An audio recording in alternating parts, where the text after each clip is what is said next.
merci vraiment d'être là et merci de nous soutenir depuis le début dans cette aventure. C'est un vrai plaisir, Monsieur le Président. Et puis quand le représentant de l'État prend la parole, c'est qu'on se rapproche du verre de l'amitié. J'ai malgré tout préparé, moi, également un discours que je vais vous lire. Je n'ai pas, Monsieur le Président, votre talent oratoire.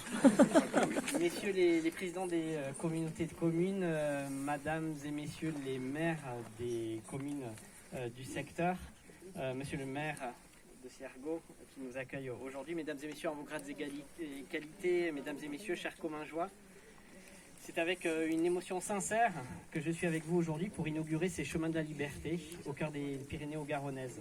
Ces sentiers que nous inaugurons et que nous honorons ne sont pas seulement des chemins de montagne. Ils sont des chemins de courage, des chemins d'espérance, des chemins de survie.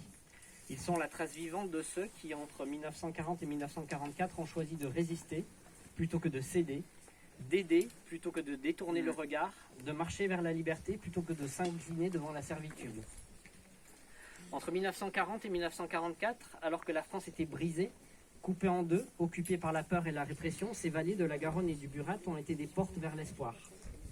Ici, à Marignac, à Ciergo, à Burgalaïs, à Gaude-Luchon, des hommes et des femmes, souvent anonymes, ont guidé, de nuit, sous la neige, vous en parliez, et la peur, des résistants, des aviateurs alliés, des réfugiés juifs, des républicains espagnols vers la frontière. Il y eut les passeurs, souvent des paysans, des contrebandiers, des instituteurs, des prêtres. Ils s'appelaient Borde, Laporte, Michel ou parfois simplement le guide. Ces chemins de la liberté ne sont pas un monument de pierre, mais un monument vivant que l'on parcourt, que l'on respire, que l'on transmet. Ils rappellent que la liberté n'est jamais acquise, qu'elle est toujours une conquête. Grâce au travail remarquable de la communauté de communes pyrénéo-garonnaises, des associations, des historiens et des bénévoles, ce parcours retrace désormais les pas de ces marcheurs vers la liberté.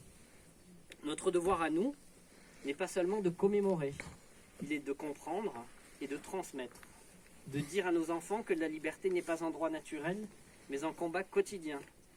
Comme le disait Paul Éluard, si l'écho de leur voix faiblit, nous périrons.